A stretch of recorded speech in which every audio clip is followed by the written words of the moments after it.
The U.S. Justice Department has opened an investigation into Jerome Powell, chair of the Federal Reserve. It centers on the renovation of the Reserve's headquarters in Washington. Federal prosecutors allege Powell lied to Congress about the cost of revamping the building. Powell denies the claim, insisting the investigation is really not about that. The threat of criminal charges is a consequence of the Federal Reserve setting interest rates based on our best assessment of what will serve the public, rather than following the preferences of the president.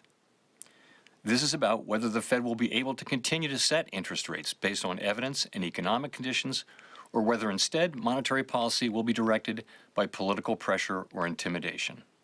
Powell says interest rate decisions are driven by economic data, not politics, and the central bank must remain free from pressure or intimidation. Powell was appointed to lead the Federal Reserve by President Donald Trump during his first term in 2018. Well, for some insight into the investigation, let's bring in Edward Yardeni, an economist. He's the president of the consulting firm Yardeni Research. Edward, thank you for joining us on the program. Sure. So much to talk about. First of all, how rare, or if you will, unprecedented, is Jerome Powell's video address trying to set the record straight? Yeah, it's extraordinary, really. It's never happened before that so much pressure was put on the Federal Reserve by the administration that the Fed chair had to respond by saying that this is all politics. This has nothing to do with anything else.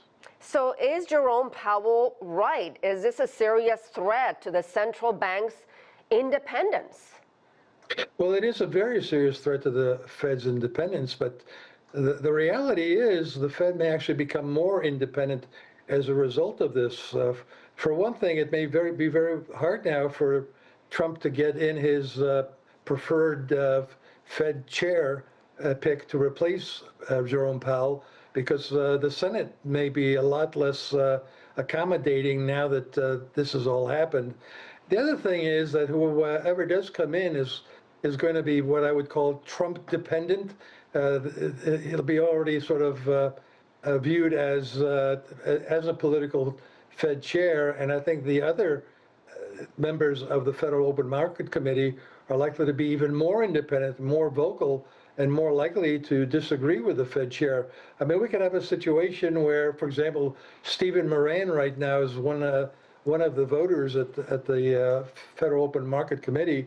He was moved to the Fed from the administration by Trump, and he wants a 150 basis point cut in the Fed funds rate. If a vote were to be taken today and he was the chair, he would be the lone dissenter, because I don't think anybody else on the committee would agree with him.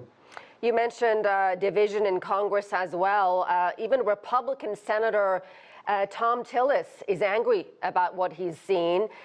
He actually released a statement saying if there were any remaining doubt about whether advisors within the Trump administration are actively pushing to end the independence of the Federal Reserve, there should be no doubt now. It is now the independence and credibility of the Department of Justice that's in question. Yeah, I think this is going to blow up in the face of the administration. This was totally unnecessary.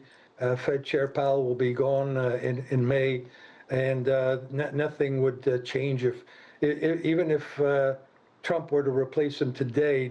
I don't think the FOMC would change its views on lowering interest rates. I think right now they wouldn't lower at the next meeting at the end of January. And if the economy continues to perform this well, they might conclude that there's really no reason to cut rates at all, not during the first half of the year. So I think this is just totally unnecessary and not helpful. And why should investors and governments outside the United States care if the Fed chair is under scrutiny in this country? Can you explain for a wider international audience? Oh, absolutely. Look, the Federal Reserve is got a tremendous amount of respect as an independent central bank. It is actually acted quite independently over the years. Every now and then there's some question marks, but generally speaking, it's done what the members of the Fed believe was in the best interests of the economy.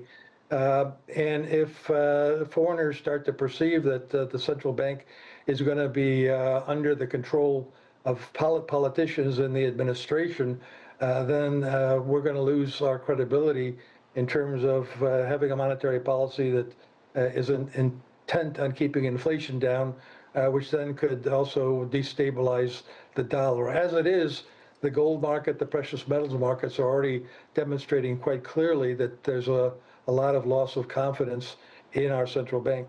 And just a final point, as much pressure as the Trump administration, Donald Trump specifically, has put on Jerome Powell, he's the one who picked Jerome Powell back in 2018.